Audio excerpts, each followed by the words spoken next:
से मखंड के अंदर हमारी लड़कियों आपने कहा ना कि हमने मांग की है। ये जो आप मांग करते हैं सर, जिसको कहा जाता है कि हमने मांग की है, सर ये कहाँ करते हैं? अखबार में करते हैं, प्रेस कॉन्फ्रेंस में करते हैं, टीवी के प्रोग्राम में करते हैं, या उस विधानसभा या संसद में करते हैं जहां आपको चुन के भेजा जाता है? आपके नेताओं को चुन के भेजा जाता है? नहीं, आप जहां मांग की बात कर रहे हैं ना, खुद मुख्यमंत्री हिसार आए थे ग्रीवेंस कमेटी की बैठक में, और मैंने उनसे वहां पर सबके बीच में आग्रह किया था कि आज मखंड की बेटियां अपने पैसे से जीप किराए पर लेकर और दूसरे गांव में पढ़ने जाती है, उचाना मंडी में पढ़ने जाती है, उसके कम से कम 6 महीने बाद वहां एक बस की सुविधा शुरू करवाएगी।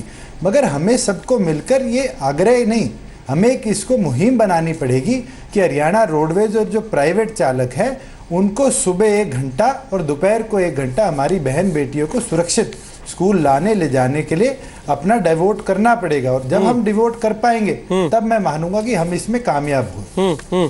एक चीज मैं बरखा सिंह आपसे पूछना चाहता हूं, आप तो कांग्रेस की नेता होने के अलावा दिल्ली महिला आयोग की अध्यक्ष भी रही हैं। चौटाला साहब कह रहे हैं कि इसके लिए मुहिम बनानी पड़ेगी कि बच्चियों को उनकी सुरक्षा मुहैया कराई जा सके। मैडम, ये मुहिम कौन बनाएगा? आज सुबह से तो चलिए हमने बना दी, टीवी पर नेताओं को बुला लिया, न्योता दिया तो वो आए और बैठ भी गए और बात भी कर रहे हैं, लेकिन क्या नेताओं की ये जिम्मेदारी नहीं बनती कि अपने घरों से ये मुहिम शुरू करें, अपने इलाकों से मुहिम शुरू करें? बिल्कुल रोहित जी, आप बिल्कुल ठीक कह रहे हैं। ये सीधे सीधे पॉलिटिकल सिस्टम इसके लिए जिम्मेदार है, और इसके लिए जिम्मेदार है वहाँ के वो एमएलए, वहाँ के वो सांसद जो वहाँ से चुन के गए हैं, जिन्होंने जो वादे किए थे और अभी तक पूरे नहीं किए। बेटी बचाओ बेटी पढ़ाओ का नारा सिर्फ दे दिया गया। आज बहुत ही अफसोस की बात है कि हमारी बच्चियां वहाँ पे बैठी हुई हैं और पढ़ नहीं रही हैं। मैं इसको बिल्कुल, जो बातें अभी यहाँ हो रही थी मैंने सुनी हैं, और मुझे बड़ा अफसोस हो रहा है ये सुन के कि वो इतने निसहाय, इतने कमज़ोर किस्म की बातें कर रहे हैं कि हमने पत्र लिखा है। मैं 15 साल एमएलए रही हूँ आरके पुरम में। मैंने खुद ने मोंटे अपने एमसीडी के स्कूल को 12वीं तक का स्कूल करवाया है। अगर आपकी इच्छा शक्ति है और आप करना चाहते हैं, देन नथिंग इज इम्पॉसिबल। और जो लड़कियों को आपने वादा किया, वैसे भी हरियाणा में जिस तरह की बच्चियों की तादाद आप देखें तो कम है।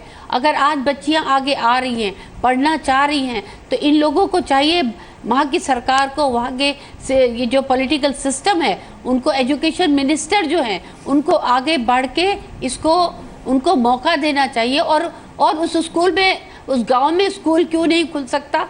क्यों लड़कियां दूर जाएं पढ़ने के लिए, जब उनके माँ बाप कह रहे हैं कि हमारे यहाँ स्कूल, और ये ज़रूरी नहीं कि जब तक के संख्या 500 नहीं होगी हम स्कूल नहीं खोलेंगे। आप स्कूल खोलिए, संख्या अपने आप बढ़ जाएगी, बच्चे अपने आप आने लग जाएंगे। ये कोई एक्सक्यूज नहीं है कि जब तक कि 500 की संख्या नहीं होगी हम स्कूल नहीं खोलेंगे। तो मैं समझती हूँ ये सरासर लोगों को बरगलाने वाली बातें हैं। बच्चियों को आज जिस तरह से आपके चैनल पे मैं देख रही हूँ, बच्चियाँ कह रही हैं कि द्रौपदी जी की चीरहरण के लिए कृष्ण भगवान आए थे, तो हमारे लिए भी कोई आएगा। तो मैं कहती हूँ इन सरकार से, ये भारतीय जनता पार्टी की जो सरकार है, जो वहाँ पे सरकार है, जो वहाँ के एजुकेशन मिनिस्टर है, उन्हें इन बच्चियों की बात को सुनना चाहिए और ध्यान देना चाहिए कि इस तरह से हमारी बच्चियाँ अगर पढ़ना चाह रही हैं, आगे जाना चाह रही हैं, और आप हरियाणा का विकास वाकई में करना चाहते हैं, तो इन बच्चियों की तरफ ध्यान दीजिए। विक्रम सिंह ठेकेदार हमारे साथ आ गए, जो कि मंत्री हैं हरियाणा सरकार में, कृषि और प्रिंटिंग एंड स्टेशनरी मंत्रालयों के राज्य मंत्री हैं। विक्रम सिंह जी, स्वागत है आपका। सवाल यह है सर कि ऐसी चीजों के लिए टेलीविजन चैनल को, अखबार को आवाज उठानी पड़े सर, जबकि वो जगह है हरियाणा जहां से खुद प्रधानमंत्री नारा देके गए, बेटी बचाओ बेटी पढ़ाओ, और वहां बेटियां घर बैठी हैं डर के मारे कि गुंडे छेड़ते हैं इसलिए स्कूल नहीं जा सकते।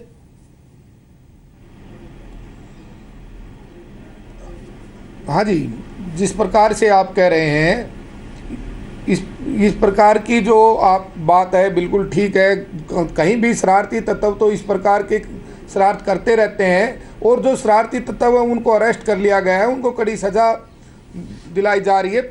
सरकार इसके प्रति गंभीर है, और फिर भी इसके चलते में जैसे ही 18 अप्रैल को ये घटना घटी, उसके तुरंत बाद मैंने माननीय मुख्यमंत्री जियों से, शिक्षा मंत्री जियों से इस सारे मामले पर पूर्णतः चर्चा की, और उन्होंने पूर्ण विश्वास दिलाया कि भाई जिस प्रकार से हमारे पास में लाला गांव का जो स्कूल है वो हाई स्कूल है, मैट्रिक तक का स्कूल है। अभी हमारे सुमा और कतोपरी में दोनों प्राइमरी स्कूल हैं। भाई हम इसको 8 तक का अपग्रेड कर रहे हैं। और जिस प्रकार से अगर हमारी बच्चियों या बच्चों की संख्या 9th क्लास की हो जाती है तो उसके चलते में हम इसको आगे अपग्रेड कर देंगे, न कि मैट्रिक तक ही नहीं, इसको सीनियर सेकेंडरी तक का बनवाने के लिए मैंने माननीय मुख्यमंत्री जियों से, शिक्षा मंत्री जियों से चर्चा की है। मुख्यमंत्री जी से हम कोशिश कर रहे हैं बात करने की, उम्मीद है वो कुछ देर में हमारे साथ होंगे। मैं आपको गांव में लेके चलता हूं। मुझे बताया गया आप उस इलाके के विधायक भी हैं। मेरी सहयोगी पूजा वहां पे मौजूद है जिस गांव का ये मामला है, सुमाखेड़ा, और पूजा ही सुबह से वहां से तस्वीरें दिखा रही हैं देश भर के लोगों को कि इन बच्चियों को किस तरीके की तकलीफ है, क्या उनका खौफ है। पूजा, विधायक साहब कह रहे हैं कि वो गिरफ्तार हो गए लोग जिन्होंने ऐसी हरकत की थी। क्या बच्चियों के मन से डर निकालने के लिए उनकी गिरफ्तारी काफी है या कुछ और व्यवस्था की भी मांग कर रहे हैं गांव के लोग? आज बता दें, सामने बैठ के कम से कम मंत्री जी को सुनाई तो दे और फिर उसके बाद वो तय करें कि इस पर क्या कार्रवाई करनी है। बताइए पूजा। बिल्कुल रोहित, जिस दर्द की आप बात कर रहे हैं वो दर्द उससे ज्यादा वो पिता बता सकता है जिसकी बेटी के साथ ये घटना हुई है, जिसके लिए विधायक जी दावा कर रहे हैं कि लोगों को गिरफ्तार कर लिया गया। ये और बात है कि 18 अप्रैल से 6 मई के बीच में अभी भी एक शख्स जो है वो अरेस्ट नहीं हो पाया। 3 लोग नामजद किए गए थे इसमें। आपसे मैं पूछना चाहूंगी, जब आपको इस दर्दनाक घटना के बारे में पता चला, आपकी बेटी के साथ ऐसा हुआ है, तो आपको कहीं लगा कि कल तक आप इस गाँव को, यहाँ की गली को, स्कूल को सुरक्षित मानते थे और अब वाकई ऐसी घटनाएं बढ़ गई हैं? नहीं जी, मैं उस गली और गांव को सुरक्षित नहीं समझता था। कभी नहीं समझता? कभी नहीं समझता। तो किस तरह आप डर के भेजते थे अपनी बच्ची को स्कूल पढ़ने के लिए? बाजी डर के मारी क्या, हमें साइकिल पर भेज रहे थे, जिस दिन पैदल चली गई। अच्छा। हाँ, तो बस ये घटना घट गई हमारे साथ। अच्छा, जितनी कार्रवाई हुई है इसमें उससे आप संतुष्ट हैं? नहीं जी, कोई संतुष्टि नहीं है। कोई संतुष्टि नहीं है। यहाँ बच्चियां बैठी हैं रोहित, उनसे मैं पूछती हूँ जो उस बच्ची के साथ स्कूल आती जाती हैं, कुछ ऐसी टीचर्स भी हैं जो पढ़ाती हैं उस स्कूल में। आपसे मैं पूछूंगी कि अगर 2 लोग गिरफ्तार हो जाते हैं और उसके बाद ये कहा जाता है कि अब गांव की बच्चियां वापस उस स्कूल में जाके पढ़ सकती हैं, तो पढ़ना चाहोगी या पढ़ाना चाहोगी वहाँ? नहीं, बिल्कुल नहीं। ऐसा कैसे हो सकता है? क्या पता आज 2 लोग गिरफ्तार हुए हैं, दूसरे दिन कोई और बंदा आके ऐसा करेगा। 2 बंदों के गिरफ्तार होने से क्या होगा? इससे अच्छा है मसला खत्म करो, हमारे स्कूल को अपग्रेड कर दो, हमें कोई प्रॉब्लम नहीं होगी। और वैसे भी ये इतना लंबा रास्ता है, देखा जाए छोटे छोटे बच्चे जाते हैं, बैग इतना भारी बैग लेके जाते हैं, उनसे पूछ के देखो उनको कितनी प्रॉब्लम होती है। सिर्फ एक यही प्रॉब्लम नहीं है कि ये केसेस बढ़ रहे हैं, ये छेड़खानी जो चल रही है, उससे ज्यादा प्रॉब्लम तो ये भी है, इतनी दूर एक बच्चा धूप में जाता है, वो बच्चा क्या पढ़ेगा? ये स्कूल जो है 5वीं तक है जिसमें हम बैठे हैं अभी, इसको 8वीं तक कर दिया जाएगा तो क्या समस्या का हल हो जाएगा? जी नहीं, बिल्कुल नहीं होगा समस्या का हल, क्योंकि 8वीं तक कर देंगे फिर बच्चे बाहर जाएंगे, लाला स्कूल में फिर जाना पड़ेगा, फिर बच्चे लाला गांव के लड़के को तंग करेंगे, तो ये 8वीं तक नहीं होना चाहिए। रोहित, सुबह से यहाँ जो विचित्र तर्क दिए जा रहे हैं सरकार और प्रशासन की तरफ से, शिक्षा मंत्री की तरफ से, कि स्कूल को 8वीं तक कर दिया जाएगा। ये लोग ये पूछ रहे हैं कि जो बच्चियां स्कूल छोड़कर आई हैं वो पहले से 8वीं में पढ़ रही हैं, तो उसके बाद फिर वो कहाँ जाएंगी? इसका जवाब नहीं मिला है। ये कहा जा रहा है कि यहाँ बच्चियां पर्याप्त नहीं है, इसलिए स्कूल को 12वीं तक नहीं बढ़ाया जा सकता। तो इस पर आपका क्या कहना है? हमारे गांव के 300 बच्चे तो बाहर पढ़ने जाते हैं और लाला स्कूल जो मैट्रिक तक का स्कूल है उसमें 110 बच्चे हैं। 110 में से 70 बच्चे हमारे गांव से जा रहे हैं। जब वो एक मैट्रिक तक का स्कूल 70 बच्चों, हमारे बच्चों के दम पे वहाँ पे स्कूल बनाया, अब उसमें 30 बच्चे बचे हुए, वो अब भी मैट्रिक है। हम 70 बच्चे तो हाल टीसी लेकर आए हैं, 40 बच्चे हमारे पास ऑलरेडी स्कूल में हैं और 300 बच्चे प्राइवेट स्कूल में। दोनों गांव से 500 बच्चे जा रहे हैं। हम